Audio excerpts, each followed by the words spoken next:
झलकारी बाई को जो उस मलियावादी के एक शहर के साथ श्रद्धा अर्पित करते हैं कि जो रख देते हैं सीना गर्व तोपों की दहानों पर और नज़र से कौंधती है बिजली जिनकी आसमानों पर, जो आज़ादी की देवी को लहू की भेंट देते हैं, सदाकत के लिए जो हाथ में तलवार लेते हैं।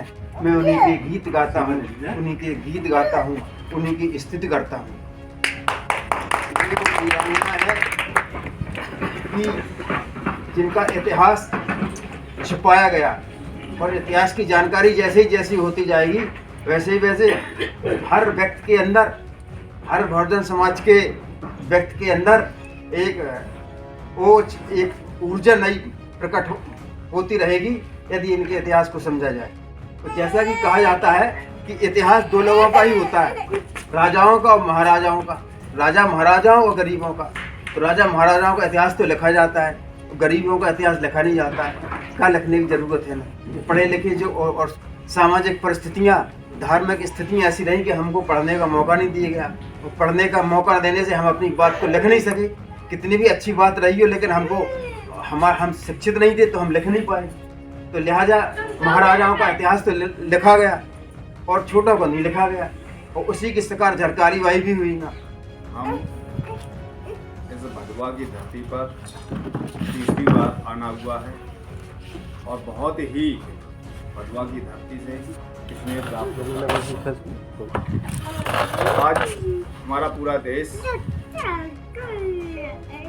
माँ वीरांगना झलकारी बाई की 191वीं आज की कार्यक्रम की अध्यक्षता कर रहे इस ग्राम के प्रधान निरंजन जी, बगल में उरई से चलकर आए अच्छे वक्ता संतोष वर्मा जी और समस्त सामने बैठे हुए गांव के बुजुर्गों को प्रणाम करते हुए अपनी बात रखता हूँ। जैसा कि अभी हमारे बीच में वर्मा जी ने जो विस्तार से बताया वो पूर्णतः सत्य है। आज अगर हम आज़ादी से रह रहे हैं, आज़ादी को मना रहे हैं, इसका सिर्फ और सिर्फ अगर कोई श्रेय जाता तो हमारे पूर्वजों को जाता है। उन्हीं पूर्वजों में हमारी माँ जो आज माता के रूप में सामने आई हैं झलकारी जी, इनका भी बहुत ही अहम योगदान रहा है। उस समय देश में नारियों को दबाकर रखने की एक प्रथा थी, नारियों को बोलने के लिए दबाने की एक प्रथा चला करती थी। उसी प्रथा के बीच में हमारी झलकारी बाई एक पुंज बनकर निकल रही थी। इनका जन्म 22 नवंबर को हुआ था। जन्म होने के बाद ये बचपन से ही, जो बच्चे जन्म लेते हैं तो उनके अंदर एक्टिविटीज़ निकलती है, वो बचपन से ही दिखाई पड़ती है। तो उनके अंदर बचपन से ही कुछ अलग करने की एक क्षमता थी। जैसा कि अभी वर्मा जी ने बताया कि जो इतिहास लिखा गया है, सुभद्रा कुमारी चौहान ने जो इतिहास लिखा है, उन्होंने इतिहास को पूर्णतः गलत दर्शाया है। लेकिन अब हमारे देश में जिस वर्ग से आती हैं उस वर्ग से हम भी हैं, लेकिन उस बात को आज भी हम लोग एकजुटता से नहीं कह पाते हैं कि इनके जो इतिहास को दबाया गया वो सही इतिहास को लाया जाए। इसमें कई बार इस चीज़ का मैंने खंडन किया है कि बार बार इसमें कहा गया है कि झलकारी और झांसी की रानी पूर्णतः हमशक्ल थी, लेकिन इसमें एक तथ्य छिपाया गया है कि जिस प्रकार से झलकारी बाई के ऊपर लिखा गया है कि उन्होंने झांसी के अंदर बचपन से गरीब लोगों की सहायता की, तो सोचने की एक बात ये है कि जब झलकारी बाई जो रानी लक्ष्मीबाई थी वो बिठूर रहा करती थी। अब ये बताइए जो आदमी बिठूर रह रहा हो और बिठूर और झांसी की दूरी कम से कम उस समय की अगर बात की जाए तो 12-13 घंटे की रहती होगी आने जाने में। 300-250 किलोमीटर की दूरी क्या चंद मिनटों में कोई पहुंच सकता था?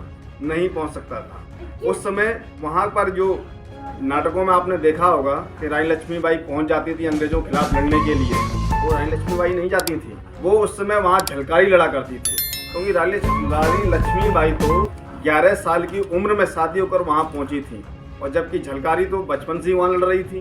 7 साल की उम्र से ही वो अंग्रेजों के खिलाफ लड़ रही थी, और जबकि 7 साल की उम्र में रानी लक्ष्मीबाई बिठूर में रहा करती थी। तो ऐसे कई तथ्य छिपाए गए हैं, ऐसे कई घटनाओं को छिपाया गया। सुभद्रा कुमारी चौहान ने उनको इस प्रकार से समावेश किया है और ये दर्शा दिया है कि रानी लक्ष्मीबाई ने सब किया।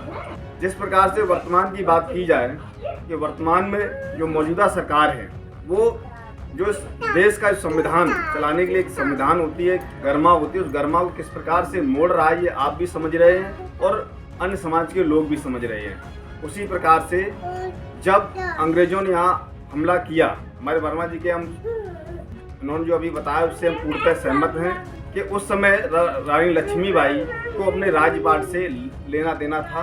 और आज भी आप देख लीजिए, जो शूद्र समाज से हटकर जो लोग हैं, स्वर्ण समाज के लोग हैं, उन्हें ना तो देश से कोई लेना देना है और ना ही देश में रहने वाले लोगों से कोई लेना देना होता है। उन्हें सिर्फ और सिर्फ अपनी संपत्ति से मतलब होता है। अंग्रेज़ों से लड़ाई हुई थी, अंग्रेज़ों से लड़ाई होते हुए जब ये अपने घोड़े पर लड़ रही थी और ये महिला सभा की सेनापति थी, जब ये लड़ रही तो जब लड़ते लड़ते काफ़ी समय गुजरा बीच में, और उस समय उसी आड़ में रानी लक्ष्मीबाई किला छोड़ के चली गई।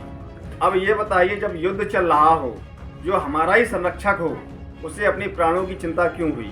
वो बचाने के लिए बीच में क्यों नहीं लड़ी और उनको सुरक्षित वहाँ से निकाला गया? और वहाँ पर जो रानी लक्ष्मीबाई के रूप में जो शुरू से ही लड़ाई लड़ती थी झलकारी बाई, और झलकारी बाई वहाँ इस प्रकार से लड़ रही थी, ऐसा लग रहा जैसे कोई रानी लड़ रही हो। अंग्रेजों ने उसी समय कहा कि इस देश की नारियों में बड़ी ताकत है, जब एक हम नारी को नहीं हिला पा रहे हैं, डिगा पा रहे हैं, तो अगर यहाँ पर अगर पूर्णतः अगर लड़ाई लड़े तो कैसे जीतेंगे? उसी दौरान जब लड़ाई लड़ते लड़ते 4-5-6 घंटे हो गए, अंग्रेजों के जब दांत खट्टे होने लगे, तो अंग्रेजों के बीच में कहते हैं ना, घर का बेटी लंका ढाए, तो हमारे ही वर्ग का एक व्यक्ति दौड़ता हुआ चला गया। और जो समय जो वहाँ का जो जनरल था अंग्रेज का, वो जनरल से कह दिया कि रानी लक्ष्मीबाई नहीं, ये हमारी झलकारी बाई है। हमारी माता ने बहुत अच्छी तरीके से लड़ाई लड़ी, और उन्होंने लड़ाई केवल एक वर्ग के लिए नहीं लड़ी थी, उन्होंने लड़ाई इस देश के लिए लड़ी, उन्होंने लड़ाई इस देश में रहने वाले हर वर्ग के लिए लड़ी थी। तो आज हमें वर्तमान परिवेश में रहकर एक लड़ाई और लड़नी है जो हमारे पूर्वज लड़ते रहे। आज हमारा देश का संविधान खतरे में है, उस संविधान को बचाने के लिए भी आज हमको अपने आप में झलकारी बनना है, अपने आप में अंबेडकर बनना है, अपने आप में जितने भी हमारे बहुजन वर्ग, शूद्र वर्ग के जो बड़े बड़े प्रोता रहे हैं, योद्धा रहे हैं, उन सभी रूपों में रह के लड़ाई को लड़ना है। उन लड़ाइयों को लड़ते हुए आज अपने देश को बचाना है। इन सभी शब्दों के साथ अपनी वाणी को मैं यहीं विश्राम देता हूँ और पुनः माँ झलकारी बाई के चरणों को नमन करता हूँ।